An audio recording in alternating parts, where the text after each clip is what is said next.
Israel set to grant permits for hundreds of housing units in the West Bank for the first time in a year as Italian Prime Minister Matteo Renzi in Jerusalem denounces the movement to boycott Israel. Terror and social media. Turkey lifts a ban on Twitter after images of Monday's suicide bombing in Suruc are removed. Meanwhile, Kurdish militants claim responsibility for killing 2 officers, calling it revenge for the border attack.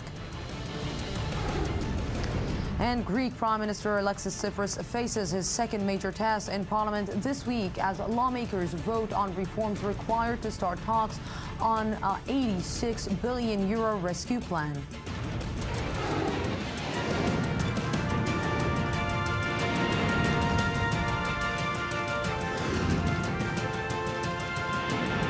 The News Today with Lucy Aharish.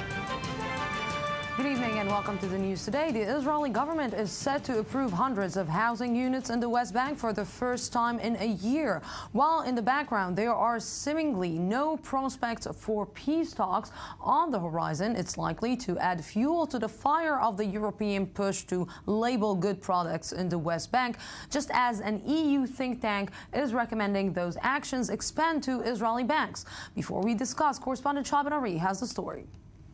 After a year without new approvals of housing units in West Bank settlements, reports in the Israeli press said Wednesday 886 units were set to be approved by the IDF Civil Administration Office, the body responsible for the day-to-day governance of Israeli communities in the West Bank. But an official within the civil administration who wished to remain anonymous told I-24 News the actual numbers were much more modest. The official noted that the laying of infrastructure for 300 housing units would be approved, but the actual construction was still pending. In addition, 66 existing housing units are to be approved retroactively, with this decision still subject to various potential legal objections. The official said only 7 housing units were to be fully approved for future construction, meaning overall 373 housing units are set to be given various degrees of approval, with a formal announcement expected Thursday. I think this is natural growth. People want to raise families and develop themselves. Peace will not come thanks to a settlement freeze or the lack of a settlement freeze, but when there is a willingness to talk. In any case, the plans represent a continuation of Israel's settlement policy. The decision is part of an effort by the Netanyahu government to compensate the Israeli settler community for the controversial evacuation of a neighborhood in the settlement of Beit El back in 2012. Israel's settlement policy has complicated its relationship with the international community for decades. On Wednesday, a private think tank known as the European Council for Foreign Relations published a paper questioning whether European banks were not violating European Commission guidelines by cooperating with Israeli entities active in the West Bank. When questioned on the matter, representatives of the European Union stressed that the think tank has no official connection to the EU, and therefore its papers have no bearing on EU policy. Indeed, the message conveyed by the Italian Prime Minister Matteo Renzi during a speech at the Israeli Parliament Wednesday was quite a different one. I would like to say here in this official setting that those who think to boycott Israel do not understand that they are boycotting themselves. And with me right now here in the studio to understand a little bit more about this is Danny Ayalon, former Israeli Deputy Foreign Minister. Good evening. Good evening, Lucy. Ambassador Ayalon, thank you very much for coming. And Ashraf Al-Ajami, former Palestinian Minister for Prisoners Affairs. Good evening. Thank you very much for coming, Mr. Al-Ajami. So let's start understanding a little bit, Ambassador Ayalon, what is going on here? Because it seems that on one hand, we are seeing Israel conducting some moves to actually reestablish the relationship between Israel and the Palestinians by Benjamin Netanyahu calling on Mahmoud Abbas on the festival Eid al-Fitr and wishing him happy Eid, and seeing him on the other side conducting some talks with Hamas. On another side, we're seeing him going to Saudi Arabia, but we are seeing right now that Israel is continuing the building in the settlements. What is this tango dance? Well, first of all, Lucy, we have to remember what we heard here, that actually the announcement is bigger than the actual building. But I would say there are 2 points here. First of all, we have to remember this is a government which was elected overwhelmingly on a right-wing or a conservative agenda. For the last year or two, he has been the prime minister under a lot of criticism from the settlers for not building, for constricting, and actually freezing everything. So he has to really prove, you know, this is actually the most right-wing government maybe that we have ever had, that they are true to their ideology and agenda. But secondly, I think there is also maybe some kind of fatigue or some kind of despair from a viable peace process for the next year and a half, the remaining time of President Obama, which is very much engaged with Iran now. We won't have too much time. So with the absence of any viable political dialogue with the Palestinians, there is no incentive for the government of Israel. Certainly, they don't get any political benefit from constraining. On the contrary. So we know when we had a political dialogue, there was a freeze of 10 months. They were talking. There was the negotiations with Abbas when they were really deciding on the major concessions. But right now, it seems like there is a dead end until we will have a new initiative. I'm trying to understand, because just a few days ago there were some reports, Mr. Al-Ajrami, that there is a delegation of Israeli officials that met with a delegation from the Palestinian side, and they reached to some understanding about stalling maybe the settlement building, about giving more easy terms to the Palestinians in the West Bank.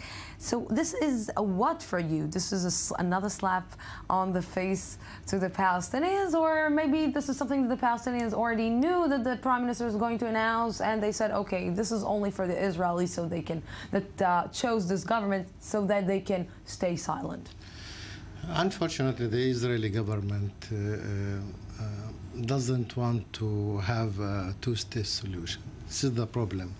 If we also they speak about the need of negotiation and what need of resume the peace process, they don't mean that they want to have the two-state solution. Even if there is no peace process at all, if the Israeli government wants to achieve a solution based on a two-state solution or based on 1967 borders, they must not build in the settlements, expanding them, and make facts that prevent any kind of compromise about the Palestinian territory.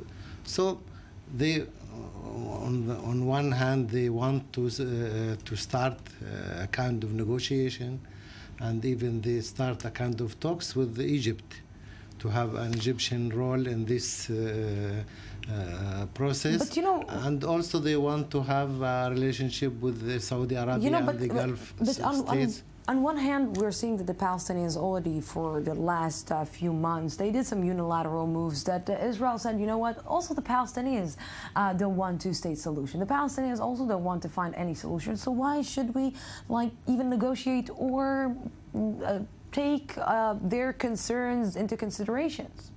The Palestinian leadership all the time is stuck to the two-state solution. Even if they go to the United Nations or any international association, they want to have some kind of international intervention or international resolution to make the terms of reference obvious that we, at the end of this process, reach the two-state solution. And these understand, let's say, these willings or these what the Palestinians want is not actually working for the Israelis with what Mogherini and Hollande and Fabius just offered Israel. Mogherini and Fabius just said to Israel, we have another plan for you to reach for an understanding with the Palestinians. Mogherini, in one way or another, when she was here, threatened Israel that if you won't go to any or start doing any measures, we will make you start doing something. And she said, Israel just don't care about the international community. What is it? Is it a payback for Iran? No, but it's more, I would say, a payback for the unilateral acts by the Palestinian Authority vis-a-vis Hague, and the UN, and the campaign of delegitimization. So this is the quid pro quo. But I would I would like to differ with Ashraf Al-Ajami here. I don't think these facts are irreversible. We have proven in Gaza, for instance, there were 21 communities in Gaza. 2 generations and they were taken off. So this is not something that can obviate, at the end of the day, a two-state solution. You know, I'm trying to understand if in the current situation there will be some kind of an understanding between the Israelis and the Palestinians. Do you think that there will be any chance with all these dances that we're seeing, one dance in the Gaza Strip, one dance with Saudi Arabia, one dance with the Palestinians, an entirely different dance with the international community? Do you think that there can be reached something, any understanding between the Israelis and the Palestinians to just go back to the negotiation table? Well, I hope so. I would say probably, you know, we were very close with the Kerry negotiation, and from all the reports that we have had here, it was an agreement between Kerry and Prime Minister Netanyahu on a 67 borders with swaps, but if the Palestinians would recognize Israel as the homeland for the Jewish people. And from what I understand, this was what kind of scuttled this solution, was the refusal from Mr. Abbas. But I say that if we cannot find a final status solution right now, we should at least go for a long-term intermediate where there is a win-win for both sides. You know, at the end of the day, country dances and debka dances and horror dances are the same. Everybody's dancing together. Gentlemen, thank you very, very much for this. Thank you. A day after demonstrations across Istanbul were dispersed by tear gas and water cannon, and 2 days after a deadly attack on the Turkish border, the country's prime minister is convening a cabinet meeting on boosting security measures in an already extremely volatile border region. Annie Schatzberg has the latest. Reality changed in an instant following Monday's suicide bombing in Turkey that left 32 people dead and around 100 wounded in the southeastern town of Saruk. The government immediately took action by preventing the broadcast of images of the deadly bombing, including blocking Twitter altogether. The site is now up and running after images of the attack were removed. Government officials are now focusing their attention on boosting security along the Syrian border. We cannot accept that conflicts taking place in other countries on the other side of the border also cause bloodshed in Turkey.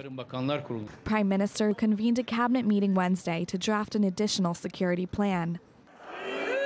Hundreds took to the streets in Istanbul and Ankara on Monday and Tuesday to rally against the government for not doing more to prevent the bombing. It's a particularly sore issue for Turkey's Kurdish minority, who feel the government has neglected their security. Demonstrators were met by police who fired tear gas and water cannons to disperse the crowd. Many are still in shock after Monday's attacks against the university activists who sought to reconstruct Kobani across the border. I came from Diyarbakir to see this painful scene with my eyes. This is inhuman. The one that did this attack cannot be human. The suicide bomber is believed to be a 20-year-old Turkish man who was active in a Syrian group with ties to the Islamic State. In what they call retaliation for the bombing, militants of the outlawed Kurdish Workers' Party claim responsibility for killing 2 Turkish police officers on Wednesday. The so-called act of revenge took place in Ceylanpınar, a town near the Syrian border in the same province as the recent bombing. It is yet one more reminder of Turkey's war next door, one that shows no signs of coming to an end. And with me right now is journalist Laura Wales in Istanbul. Good evening. Thank you very much for joining me, Laura. Good evening. Thank you. So, Laura, what are the security measures that we're actually talking about right now? Well, regarding the protests and the riots that are happening right now, mainly in the biggest cities as well as in the predominantly Kurdish areas, and they continue nonstop even during the day today, there's increased police activity in those areas, and actually the government has canceled any police vacations indefinitely. So if we're looking right now at the current situation, how is the government coping with it? How is the government going to actually act with everything that is happening, and how it's coping actually the families and the Turkish people who are seeing that the outside war is actually getting inside their country? Well, today the interim government, we can call it, they reacted by putting a block on Twitter as well as 40 other websites in Turkey, mainly mainstream media, CNN Turk, for instance, some of the biggest newspapers. So that was a shock to everyone this morning.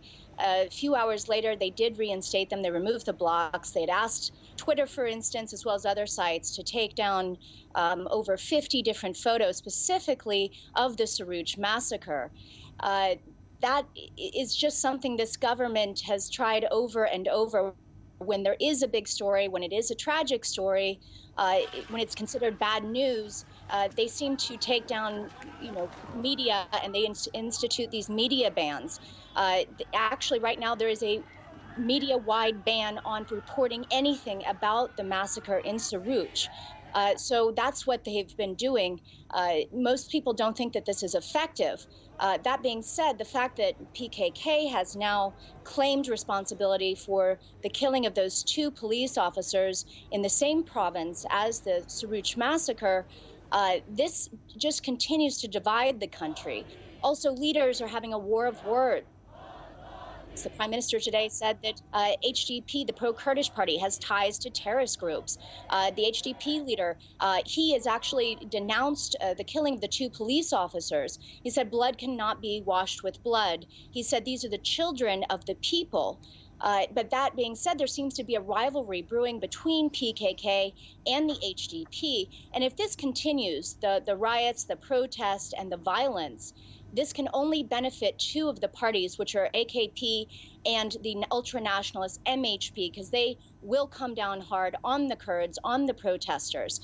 And HDP, which had gotten some votes to get it to 13% of the population, they will most likely stand to lose votes, because were quite a few non-Kurds that voted for them just because they wanted them to get over that 10% threshold, and they did not want the formerly ruling party AKP to be able to gain more votes. I'm trying to understand where does it put Erdogan right now after, everybody after the elections just said that maybe he lost his power, maybe he's not able to actually control the country. Where does this kind of act put him right now?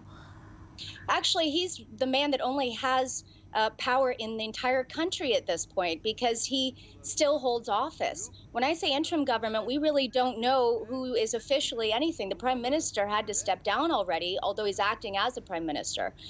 And he's also the one that will be able to call a re-election if that is what he wants. Right now, the parties seem to be preparing for that, not only AKP, but now CHP and MHP. I think it could be imminent. So can we really expect another round of elections in Turkey? It's a great possibility. AKP said no to a coalition with HDP. The ultranationalist MHP party said absolutely no coalition with AKP.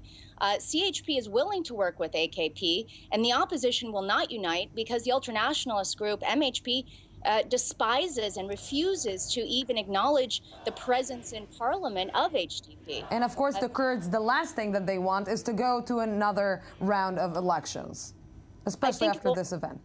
I think it will only hurt them, and they'll lose votes. And if they don't cross that critical 10% threshold, they'll have absolutely nothing in parliament. And most of those votes will go to AKP.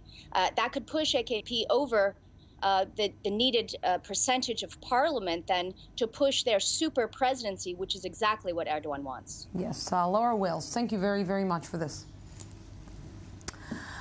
Yes, and we are going to here on Tuesday, the Pentagon revealed it had killed a long-time Al-Qaeda operative Mohsen al-Fadhili in an airstrike in Syria 2 weeks ago. Who was the operative that was one of the few to receive advance notice on the September 11 attacks? Huri Shapira has the details.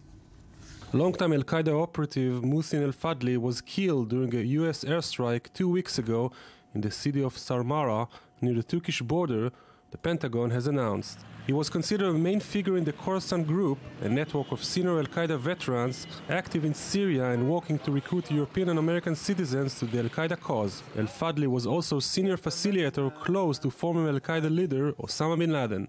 He's also considered one of the few in the jihadist group who had advanced knowledge on the September 11th attacks and was also associated with the 2002 attacks on U.S. Marines in Kuwait and a French oil tanker in Yemen. Meanwhile, the plight of journalists covering the war has also returned to its headlines, with 3 Spanish journalists missing in Syria.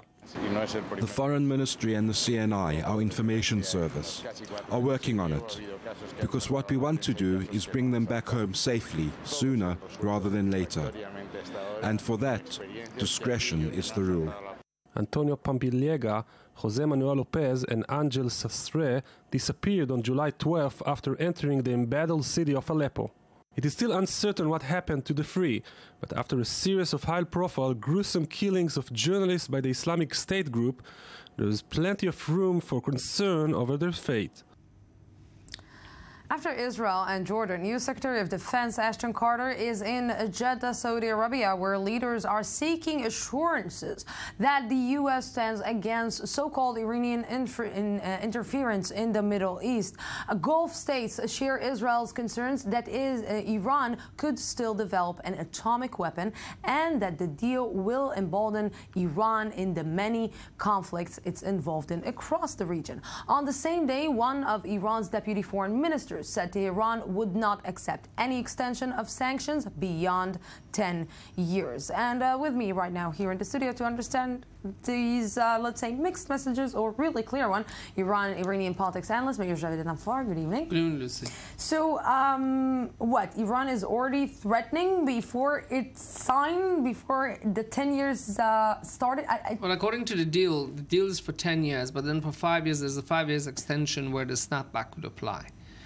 Lucy, everything in this deal has been negotiated to death. There's only two options for this deal when it goes to Tehran and Washington: accept or reject. Nobody's going to sit down again and argue over Article 14, page 22, subsection A, about what this has all been done. This is why Eli Hohenberg spent 19 days eating schnitzel in Vienna and everybody else. The goal was to get everything done. This is for political maneuvering, for domestic politics. Mr. Rouhani's allies are being portrayed as selling out and being too soft, so they're coming up with these little threats. You know, Mayor, we've been asking a lot the question until when Israel can, let's say, stretch the I don't want to play the game with Iran anymore. And I'm asking, you know, there's somebody else who's stretching this, and it's the Gulf states, and it's Saudi Arabia. Until when the Gulf states and also Saudi Arabia can continue stretching this point? Well, I think the Saudis are more, and the Persian Gulf countries are now more on board compared to Israel. They don't like the deal, but I think comparatively speaking, they're more on board. But I can also understand nobody in Iran, they're not calling for Saudi Arabia to be eliminated. They don't deny they don't taunt them with their historic pain like they do with us regarding the Holocaust. I can absolutely understand why in Israel people are very suspicious of the Iranian regime. But we have to face the fact here. If we bomb Iran, we'll stop the nuclear program for 3 years or 4 years, and I will have devastating consequences for the region. This deal would stop Iran's nuclear program in its current track and even push it back for 15 years, which is good for us. And it's not a perfect deal, just like every other deal. There are parts which are imperfect. So I think it's very important for the state of Israel to modify its position, get on board with the Americans and work with our American allies to make sure that after a deal we have a very close political, economic, military and intelligence cooperation against the Iranian regime and the role it plays in the region. You know, they're talking about 10 years. 10 years about the sanctions, 10 years about... 15, no, 10 years plus a 5-year extension, so it's 15 years. So why is we're not willing to extend it by 10 years? There is more than 10 years. What, the Americans? The Iranians. Well, it's 15 years. They've accepted it. Look, the deal as a whole has been accepted by Zarif and by Ayatollah Khamenei. Now I think the rest, they're just waiting to see if the Americans accept it or not in the Congress. If the Americans, if it passes in the Congress and the Republicans can't shoot it down, it's going to get accepted in Iran. From now until that day, Lucy, you're going to hear a lot of reports. Let me save you a lot of trouble. From Iranians, pro-Rouhani people who are accused of being too soft, so they're going to come up and say, well, you know, we could change this or we could do that, but in reality, no one can touch this deal anymore. The only thing they can do is to either reject or accept it. Military-wise, can really Iran, after 15 years, get this nuclear bomb that everybody's talking about? Well, there are so many different, let's just say one of the possibilities is yes, okay? 15 years is just around the corner. 15 years, it is, yes, but in terms of whether it's going to be high or low, it really depends, because over these 15 years, we're going to be very familiar with all the suppliers for the nuclear weapons, because everything they'll buy for the nuclear program, everything they'll buy, it will be part of a joint committee for purchasing for the nuclear program of Iran. We're going to have very tough inspections, so we're going to know how the Iranian nuclear program works. And some of the extensions go beyond 15 years. For example, Iran's centrifuge assembly workshop will be under surveillance for 20 years. So if they want to, start creating massive number of centrifuges, we'll know about how they're doing it, we'll know about the quantities, and if we suspect all of a sudden that they're going to make a weapon, it'll be much easier for us to choke off any suppliers that they have. We don't know what's going to happen after 15 years, Lucy, but there are so many in the Middle East. 15 years in the Middle East, it's like 150 years of politics in Scandinavia. There's a lot of things that could happen, and there's a lot of different elements. Yes, Iran possibly could make a weapon, but by that time, so many things would have changed. And perhaps Iran realizing that if it goes down a weapon route again, it's going to be under sanctions, maybe it won't want to do that. You know what I'm thinking to myself, can you really, really inspect each and every place in Iran? Because what if we know about the, let's say, places that we know about, but what about the places that we don't know about? What are the places about universities or laboratories all over Iran? Can we really be sure that Iran is not already working or is not already has this nuclear bomb that everybody's worried about? You should always have that scenario in mind, and you should always have a contingency plan in place in case such a scenario is correct. And one of the best contingency plans is to have as many inspectors on Iranian soil as possible, inspecting these sites, any suspicions we have, and the 24-day deadline, for this, the 24 days you're going to have. Look, the half-life of nuclear material runs into thousands of years. If the Iranian regime is making a weapon somewhere that we suspect, okay, we're going to go there and we're going to find the traces, because you cannot get rid of these traces. It's extremely possible. Now, let me ask you a question. If Iran wants to make a weapon, why didn't make it now when there's less inspections? Why make it after there's more inspections? Let's try to answer it in the next 15 years. Inshallah. Inshallah. Mayor Javed Anfar, thank you very much for this. Thank you. We're going out for a small break, 2 minutes, and I'll be back for the second part of the news today. Don't go anywhere.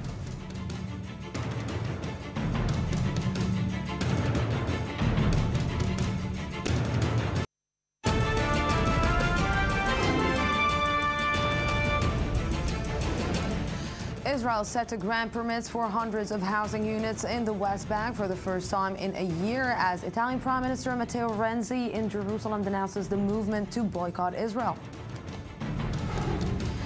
Terror and social media. Turkey lifts a ban on Twitter after images of Monday's suicide bombings in Suruc are removed. Meanwhile, Kurdish militants claim responsibility for killing 2 officers, calling it revenge for the border attack.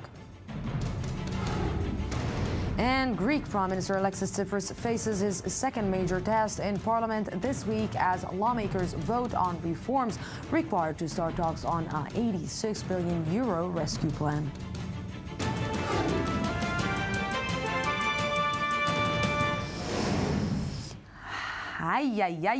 More controversy from Republican presidential contender Donald Trump, now in attacking Lindsey Graham and Rick Perry.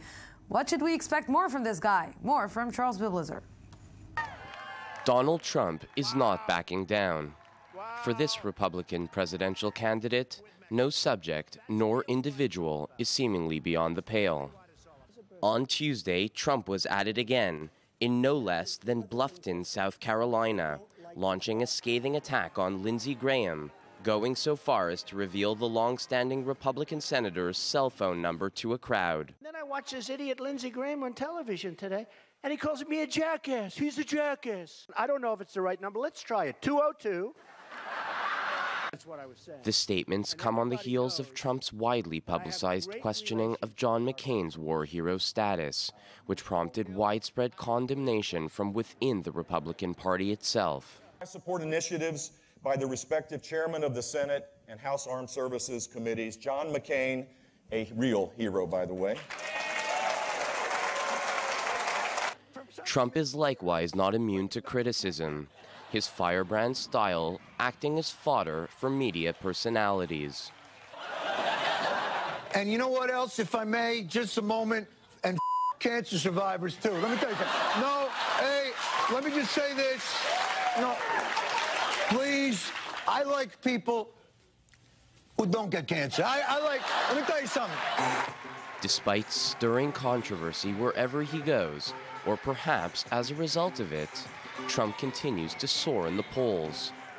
Last week, both Fox News and USA Today showed Trump out in front of the pack. A recent Reuters Ipsos survey showed him leading the 16 Republican hopefuls with the support of 25.7% of voters. And we will make America great again. Thank you. Thank you very much. With me is Dr. Udi Somer, Associate Professor of Political Science in Tel Aviv. Good evening. Hi, Lucy. You know, Udi, explain to me this phenomena that is called Donald Trump and him actually going up in the polls. How come?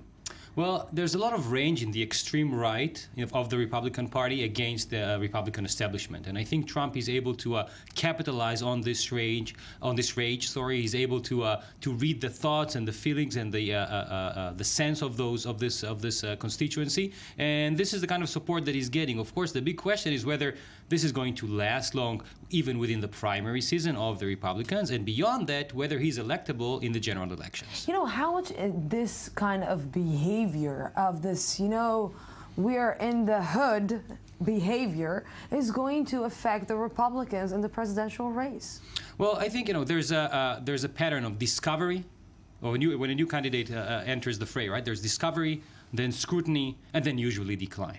In the case of Trump, of course, there's no discovery, right? I mean, he has, you know, the name recognition. Everybody knows Donald Trump from the parentis, from his the fact that he's a real estate mogul. So, but the interesting thing is that the kind of bump that he's getting during this first period of discovery is way beyond things like the kind of bumps that, you know, candidates like Ted Cruz or Marco Rubio received. So Trump right now, if you look at Google searches of Trump, he's the constituencies, the public is as interested in Trump as they were in Mitt Romney in 2012 after the Republican National Conventions. That means after Romney was announced as the candidate. So Trump is that interesting. He attracts that much interest. In that sense, he is a focal point. But the real question for your question about how it's going to unfold is whether other candidates are going to treat him as a serious candidate. It's exactly. This is the word that I'm looking for. Serious. Someone is actually taking this guy in a because I'm trying to imagine a meeting between him and Angela Merkel, or him and Benjamin Netanyahu, or him and I don't know, Cameron. You know, it's just. I cannot imagine that. I cannot imagine him actually sitting in the White House and conducting some peace negotiations with somebody. Yeah, no, that's an excellent point. I mean, people say that he's unelectable, especially if you compare him even in polls today to Hillary Clinton, for instance. He is. You know, in about 10, 20, 15%, sometimes more than that, lagging her. So it's not really a real competition. But beyond that, but before it happens, the question is whether he can lead the United States. He can be, you know, the chief of the president of the United States. The question first is whether he can be a serious Republican candidate. And if you look at his track record, he supported Hillary Clinton. He supported Democrats. He gave money to Democrats. He supported things like you know, universal health care, for instance. So what is this? Is it a game for him? He needs to get what? The love of the people. He needs to know that he's popular. The name of God. He has like buildings on his name in New York and in the United States. What does he need more than that? That's a real question, whether it's an act of self-promotion on his part, which is, you know, very similar to other acts of self-promotion that he has been engaged in the last for many many years now, or whether there is some serious argument here. Of course, when somebody talks about making America great again and being the president who will find jobs for everyone, and he's known for for saying you are fired in the apparentis, there's lots of contradictions here, both in his background, both in the kind of contributions and the kind of statements and political positions that he has taken. And this is something that he will have to come to grips with once, if ever he becomes a serious contender, and that might be the case. I wonder what he will do, who he will fire if somebody won't agree with him about something, I don't want to imagine this. Well, he won't be able to fire Angela Merkel, that's for sure. So. I don't think that no one can actually fire Angela Merkel. Thank you very, very much, Dr. Zomer, for this. Yes, it's another big test for Greek Prime Minister Alexis Tsipras. Lawmakers are set to vote on a second set of reforms to unlock a massive bailout Athens badly needs, while the European Central Bank has decided to provide Greece with another 900 million euros of emergency liquidity. Ayman Siksik has more on the country's crisis.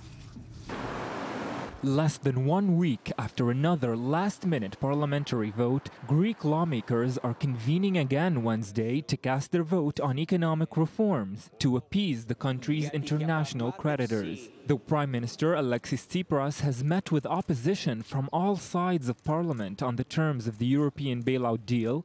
Even his opponents tried to put forward a united front today. At this moment, the country is in flames and still has not been saved. So our patriotic duty is clear. We set aside our differences and work together for as long as it takes. For Athens, everything is at stake this Wednesday.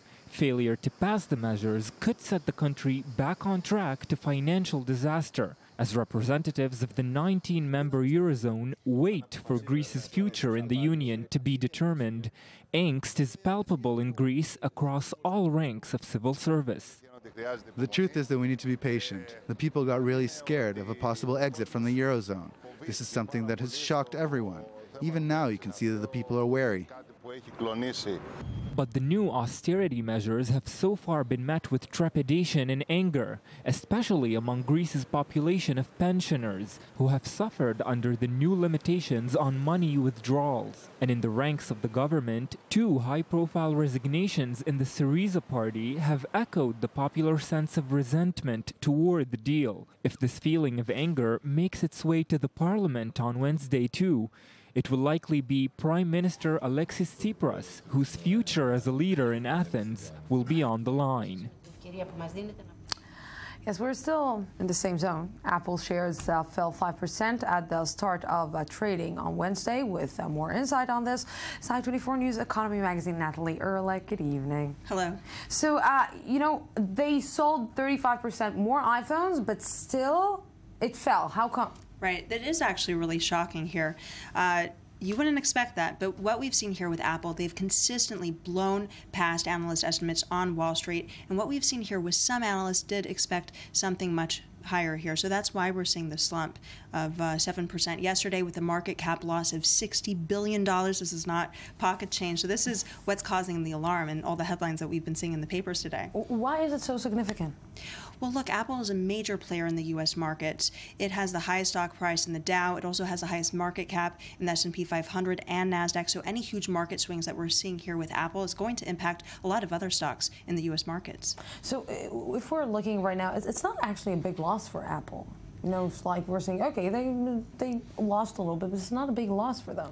Well, like I said, I mean, $60 billion is not pocket change, but look, it is Apple. This is a solid company. It's a solid American company with a home base in California, where I'm from, actually. And it has huge demand for iPhones we're seeing in China, and what they have been insisting here, the Apple CEO Tim Cook, is that they did not produce enough inventory to meet the huge demand that they're seeing from China. So, look, long-term Apple is a solid company, and investors, in my opinion, shouldn't be worried. I think that they're going to compensate with the new Apple application about iTunes and the new iPhone. Right, there's always something new. There's always something new, or iWatch, or whatever they're going to invent in the next 25 hours. Exactly. Natalie Ehrlich, thank you very, very much for this. Thank you. Yes, vote counting is underway in Burundi in a presidential election that has been defined by international condemnation, protest, and anger of President Pierre Nkurunziza's decision to run for a third term. Results are expected by tomorrow. Some 74% of the country's 3.8 million registered voters cast their ballots. That's despite a boycott from opposition lawmakers and election day violence that saw at least 2 people killed. Yes, the highest number of homeless women and children in the industrialized world and rising child poverty. Those are some of the troubling statistics on America out into new reports. I-24 News correspondent Mohammed Al-Qasim has the details.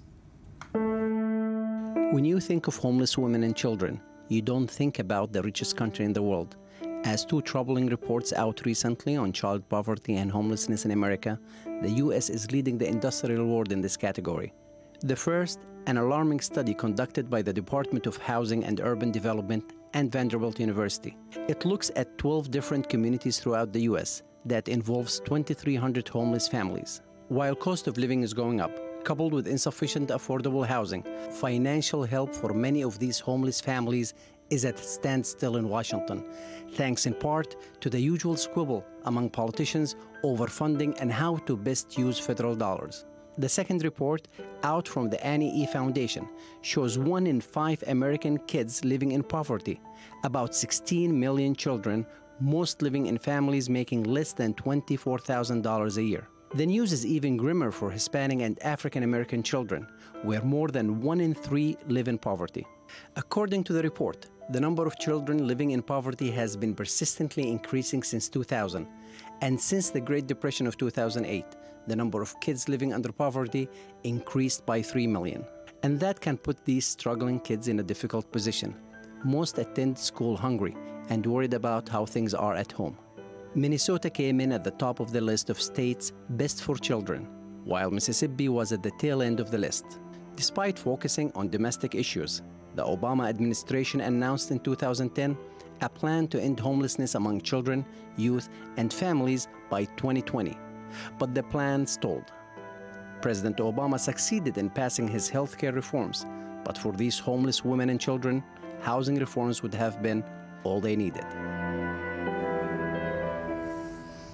And with me right now here in the studio is I-24 News correspondent and analyst Mohammed Al-Qasim. Good evening. Thank you very much for joining me. Good evening to you. So, you know, the most, let's say, significant issue for Barack Obama was domestic issues. He abandoned, in one way or another, the foreign policy, and he was focused 100% maybe on everything that is happening inside America. How come he didn't see this?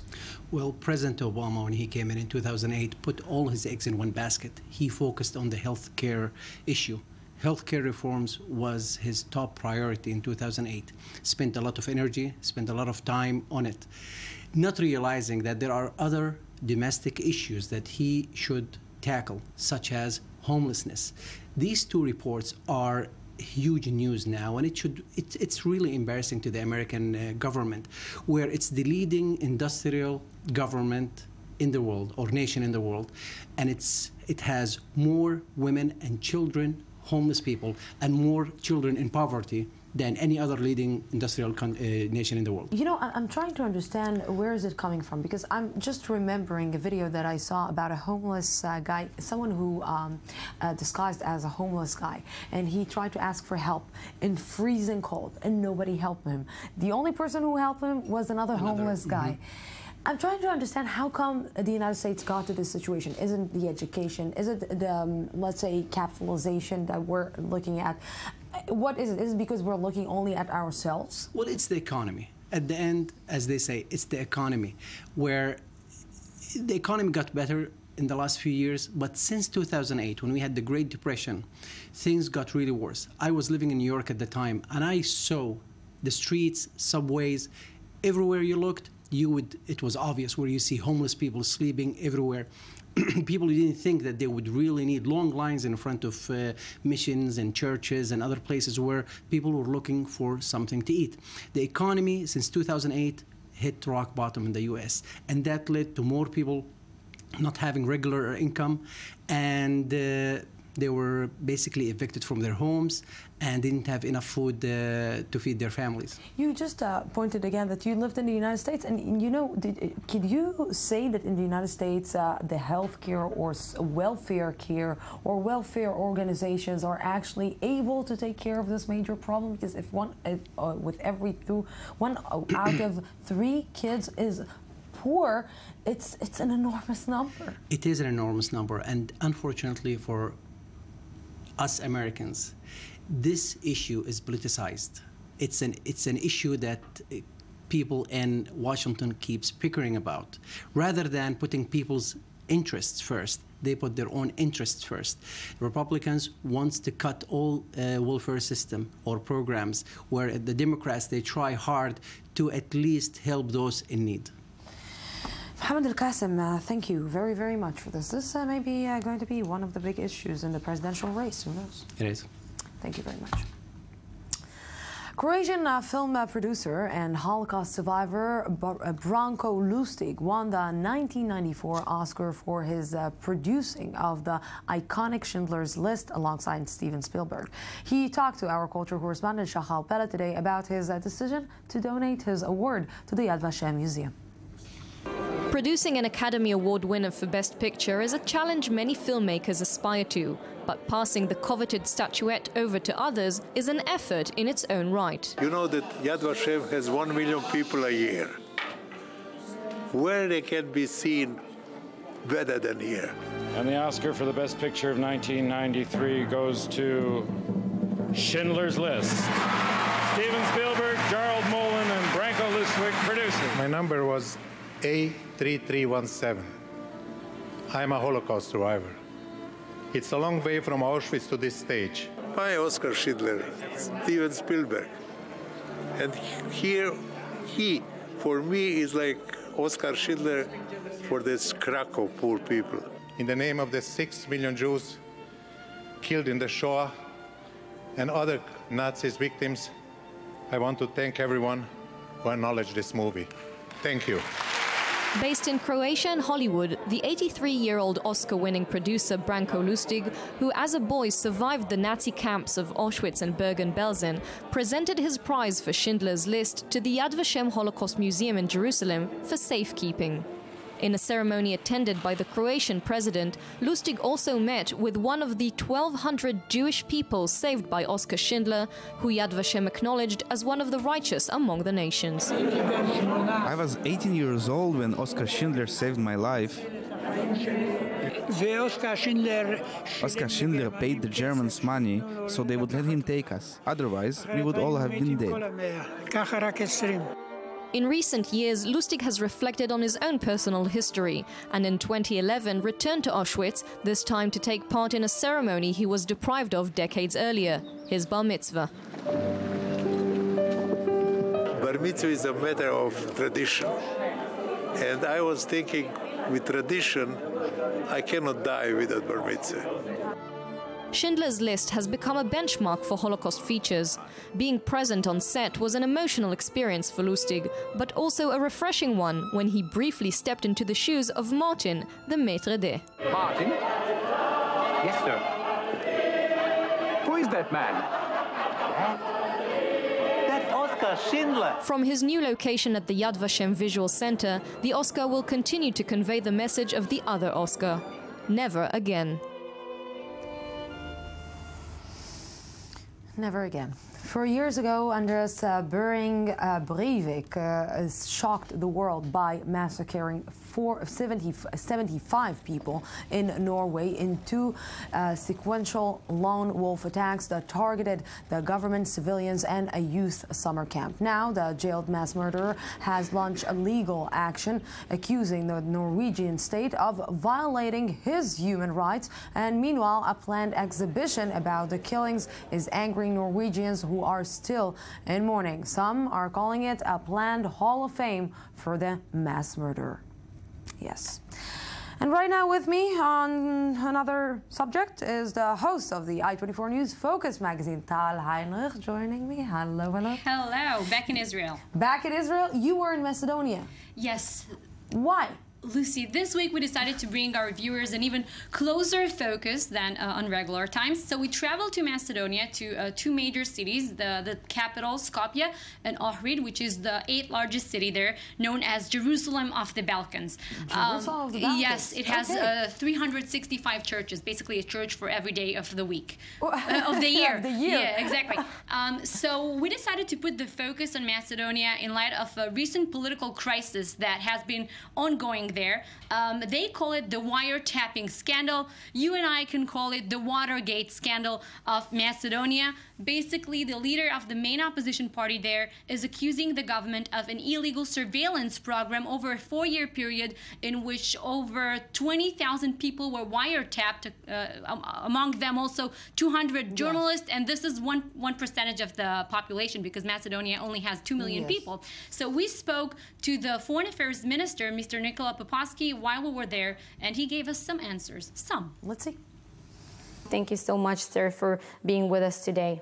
It's a pleasure being on your program. Thank you. So basically, the opposition in your country is accusing the government of an illegal surveillance program. Tell us, what is the political significance if these recordings are proven to be authentic? One thing is the results, which are resulting in at least 3 people, former and current members of the intelligence services, that have admitted in court proceedings that have been part of wiretapping operations. There is a large amount of alleged conversations involving the head of the intelligence services, Minister of Interior, Prime Minister, members of government, members of parliament. Therefore, there is very few space to say that this was an operation that was steered or produced by the government. This is not the only major challenge that your government has to deal with, since terror emerging from neighboring countries has been an increasing threat recently. What is the mindset of the government and both also the Macedonian public regarding these latest incidents? And, you know, from citizens that I've spoken to, I heard that there's a lot of uncertainty regarding these events. What was pretty important after these events was that we have tried to strengthen our cooperation, especially with the government in Kosovo. I think that the type of communication between both ministries of interior should serve as an impediment for any other gangs like this one that can be tempted to go and search for terror, money or other interests. Some aspects are linked to the participation of many of citizens from the countries from the region in Islamic State, for example, in Syria and Iraq. We already know that we have more than 15 Macedonian citizens that have fought and have been killed on the ground in Syria, and we have probably around 100 persons that have been involved fighting or recruiting people on our territory. All these people are representing a serious threat to the country when they come back. Is the crisis between Greece and the European Union now viewed as an opportunity for your accession? Well, EU is playing and will play a pretty important role for our country, because we believe that the best chances that we have to be a prosperous country will be if we are a part of a club that is most definitely elitistic club in the European Union, but provides the best basis for economic and other type of developments. When the World Bank published its ranking of ease of doing business earlier this year, Macedonia ended up being number 30 on the list, before countries like Belgium, France, and even Israel. Back in 2009, 2010, Macedonia was number 70, number 60. So what's happening here? How easy is it to do business here? The idea was a country like Macedonia, in a pretty complex region, with an extremely open economy, without much of natural resources, will only make a difference if we make our business environment as friendly as possible. So we focused on that.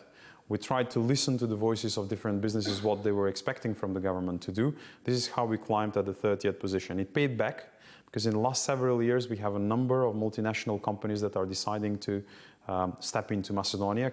Some of them, at their executive level, if you would have asked them 5 years ago, wouldn't have been able to locate Macedonia on the world map. Macedonia is one of the 5 countries that abstained on the vote on a UN resolution condemning Israel for possible war crimes in Gaza. 41 other countries voted in favor of this report. What stands behind this decision? We have pretty close relations with the State of Israel. It's not the first time, probably not the last, that we are voting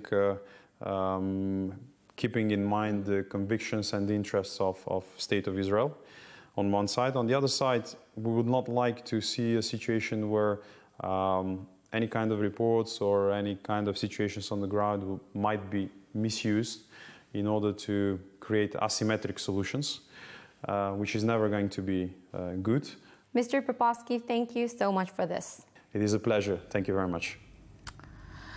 And if I really want to see you having fun, what should I expect to see in focus this week? I think you should take a look at Ohrid, the city that I've told you about before. Now it is hosting this month what they call the Cultural Summer Festival there, which is an incredible cultural celebration. And the place itself is seriously breathtaking. I was overwhelmed there. And we also paid a visit to the Holocaust Museum. I saw the other segment before about the Holocaust, and the interesting thing about it is that Macedonia has the highest proportion of Jews that were killed in the Holocaust. 98% of them were murdered, and we... Stay to watch Focus, just tonight, right? Yep, It's right after us. Right after us, tonight. Amazing. We're going out for an update from our news desk, and then we will be back for the third part of the news today. Don't go anywhere.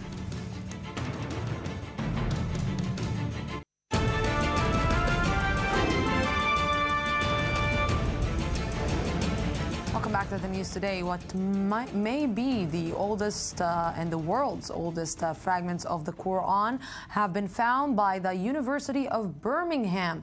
Radiocarbon dating found the manuscript to be at least 1,370 years old, making it among the earliest in existence. Here's Ayman Siksik on the finding and who may have written it. An unexpected treasure at the University of Birmingham. Here, at the library of this school in the UK, fragments of a priceless early copy of the Quran were discovered. We've had the manuscript radiocarbon dated, and it's proved to be one of the earliest Quranic manuscripts, a treasure that is of global significance to Muslim heritage and to the study of Islam, as well as being a source of great pride to the local community. But this treasure of global significance had initially been thought to be far less ancient. Radiocarbon dating revealed the rarity of the finding. The Quran manuscript is dated between the year 568 and 645. Prophet Muhammad is believed to have lived between 570 and 632. That means the University of Birmingham parchment folios are at least 1,370 years old, and most astonishingly, the person who copied the text could have known the Prophet or heard him preach. This is why the text is not only significant historically, but also theologically. The parts of the Quran that are contained in those fragments are very similar indeed to the Quran as we have it today. And so this tends to support the view that the Quran that we now have is more or less very close indeed to the Quran as it was brought together. The university will put the manuscript on public display in October this year, and at the Birmingham Central Mosque, expectations are that the finding will attract people from all over Britain. And with me right now to understand this big issue, and it is big, senior Middle East analyst Ali Waqid. Good evening. Thank you very much for coming. And Sheikh Ahmed Nuruddin, who is from the Ahmadi Muslim community. Good evening. Thank you very much for coming. You know, I'm trying, Ahmed, to understand this is big. This is big because this person who might written this manuscript or this specific Quran, he probably knew Prophet Muhammad. Yes, of course. Well, this news that we have received is only affirmation to our faith in what God has told us 1400 years ago, that inna nahnu nazzalna dhikra wa inna lahu hafidhun, that we are the ones who have sent down the Quran and we are the ones who will protect it. We are its guardians. And one way that we see this is through the manuscripts that we read, which have been handed down after the time of the Holy Prophet Muhammad. But also, what we must remember is that the Arabs, they remembered this within themselves. They memorized the Quran within their hearts. So that was another way which the Quran was actually protected. And this Quran, whether it be written down in this manuscripts which we find now, it is exactly the same thing which we find at the time of the Holy Prophet, and we read exactly the same Quran within our hands.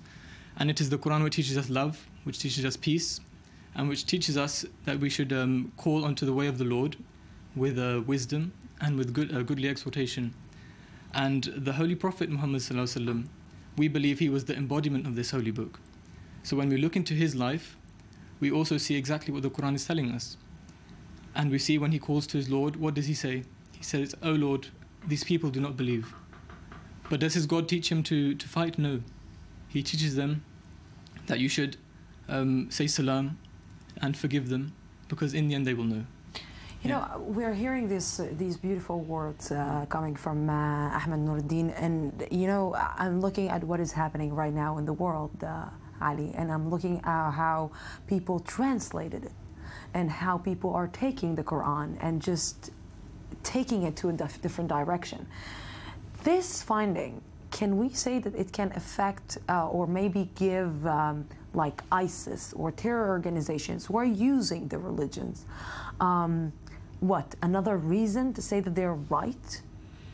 No, unfortunately, Lucy, I don't think that this reveal will have any impact over the organizations that are fighting right now. But I want to mention that the interfights between different groups in the Islam, now we know it under the form of Sunnite versus Shiites, and it's not new. It's not only in this era.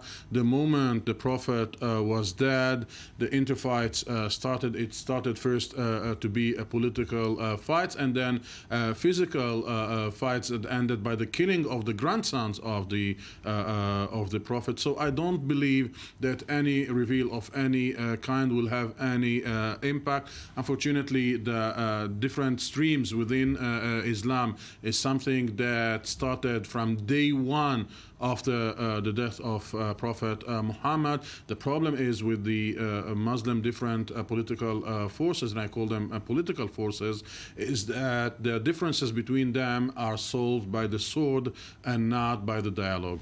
You know, I'm trying to understand how the Quran, this specific Quran, got to the University of Birmingham in London, and I'm not looking, I cannot find it, because if we're talking about Mecca, if we're talking about Saudi Arabia, and I'm trying to understand how it got from there to Europe. It shows us what exactly? Well, I believe that this is another miracle from God, because He promised us that Islam is a religion for the whole world, and that the Prophet was a messenger, a mercy for the whole of mankind. So his message will also reach every corner of the earth. And we must remember that this is the text which is always the same, whether we differentiate in its tafsir, as we say, its explanation, interpretation. We must also remember that the text is exactly the same. When it says that we should jadilhum billati hi ahsan, we should have a dialogue with them, and if we are to ever dispute, then we should dispute with that which is in the best manner. So that's something we should never forget, that God has never told us that we should dispute by fighting. He's always told us the best way to do it is to dispute with them in the best manner, and to do with wisdom. So how do you explain these fightings? How do you explain the It's all down to the misinterpretations, that's all. The Quran is exactly the same Quran, and the way to remember how we should follow it is by looking at the life of the Holy Prophet Muhammad sallallahu alaihi wasallam. Because as I said, he is the embodiment. And if you look into his life and to the history of Islam, we see exactly what the Quran is telling us. We don't see anything else. He never acted against the Quran. And we never see that he ever fought anybody. Whenever the sword was raised, it was always in defense. You know, if I'm looking at this and it's always in defense, and people took it as interpretation, and now they're killing each other and murdering each other in the name of the Prophet, in the name of God, in the name of the Quran. They're killing and murdering and massacring people with even not thinking about the mercy that we are talking, and maybe we all been taught. You know, I'm trying to look at this, and I'm seeing that there is no difference. And we are living in a country that is based on, let's say, religious wars.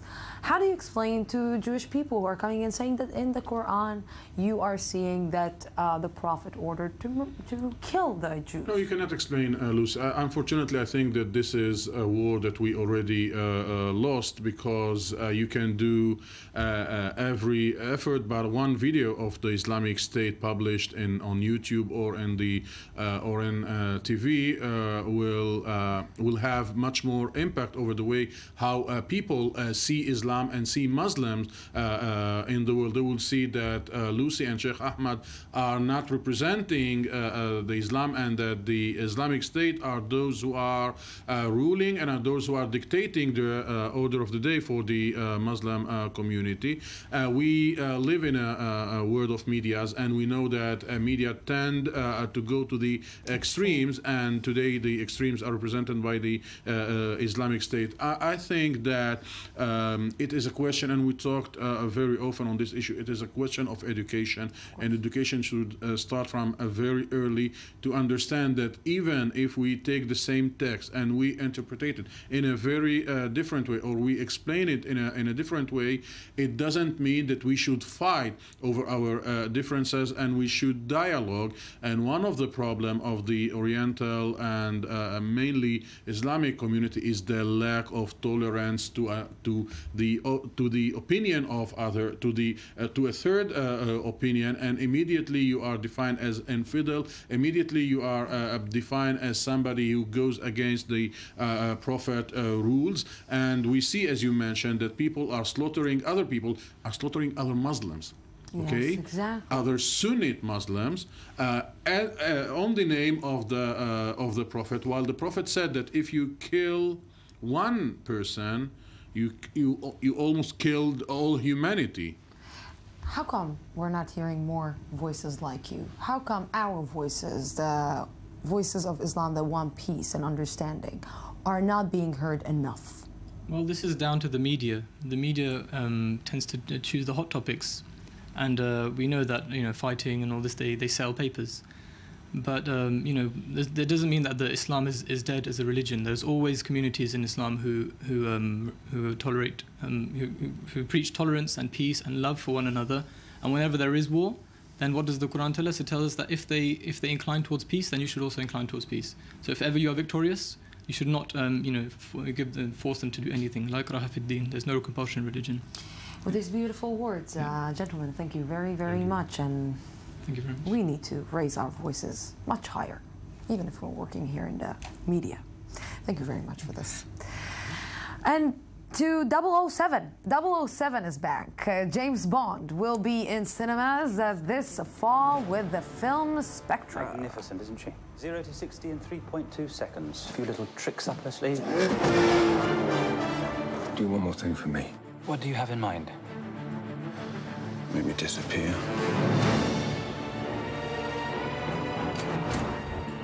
Tell me where he is. He's everywhere. You should go there. You're crossing over to a place where there is no mercy. You're protecting someone. Actor Daniel Craig is returning as the secret agent for the 24th movie in the series in what could be his final outing. Returning to the director's chair one last time is Sam Mendes, who directed the previous Bond film Skyfall, which took in $1.1 billion worldwide. The film's name, Spectre, infamously stood for the Special Executive for Counterintelligence, Terrorism, Revenge, and Extortion. Yes, James Bond, and we have our own James Bond here, Jonathan Rega. Dun-dun, dun-dun. Dun-dun, dun-dun. 007, yes. Yeah. Yes. Are you excited about this? My God, yes. It's going to be in Israel only on November 6th, I think, or 26th, or something. 4 months away. 4 I can months wait away. 4 months. It's like I cannot wait seeing this trailer. It's amazing. I spoke with Sean Connery on the phone once. True story. Really? Yes, I did. Oh my God. Yes, I did. Sean Connery. I love him. Let's not talk about sports today and tell me how the talk was. He said hello with a Scottish accent, and true story, it happened. How come you spoke with him? You really want to know? Of course I really want to know. It was when Shimon Peres became president in 2007, and back at my the old place where I worked, we did a clip for President Peres, and we had Sean Connery on the phone, and I got to talk to him. What did he tell you? Did he tell? Congratulations, President Peres. Okay, I'm not very good at doing Scottish people. I'm sorry. I love Sean Connery. I'm willing to marry him now. Next time I call him, I will tell him that. He's on his way right now, I believe, to marry you. Okay, we don't have enough time. Yes, quickly, sports. Liverpool, they are in Malaysia. The players and the managers, they don't really like these overseas trips, but the club executives, that's another thing. First, they were treated to a traditional Malaysian welcome when they came to Kuala Lumpur, and there we see them. And well, the one thing, the executives liked it because they have a lot of fans overseas and they bring in a lot of money. So, yes, that's what they have to pay. And so Liverpool, they were in Thailand, in Australia, now they're in Malaysia. Rio, yes. A lot of times we say that things are not ready. Well, let's say something good about Rio. The Athletes Village is 85% complete, and we have a bit over a year to go. There we see it looks almost ready, and the organizers say they think they will be ready even ahead of time. And just like that. Yes, they should be ready by March 1st to have all the test events. Pretty slowly, so I think he has time. Yeah. Oh, I'm ready. Tudo legal, they say in Portuguese. Everything's cool. We have a little bit of time for cliff diving. We have showed this cliff diving more than once here, but every time we look at it, it looks amazing. And this is from the last event in the Azores Islands of Portugal. Just beautiful. They jump off about 30 meters. And Gary Hunt, he won again. He won for the 5th consecutive time. He will definitely win the series title. Just looks great every time we see it again and again. Every time there's a cliff diving event, I will bring the images. Oh, amazing. So you spoke with James Bond? Yes! I feel like I don't care about the flying people. Maybe I should marry Lucy. Okay. That's what he said. Of course he wants to marry me. Of course, he's on his way right now from Scotland to Israel. Will you? I do. Jonathan Reagan. I do. Thank you very, very much. Interesting sports corner this was. Jonathan Reagan, yes. And that's it for tonight. Tomorrow we will be here at the same time, same place from the Jaffa Port, Israel. Hopefully I'll be married to Sean Connery. Have peace. Have a great night.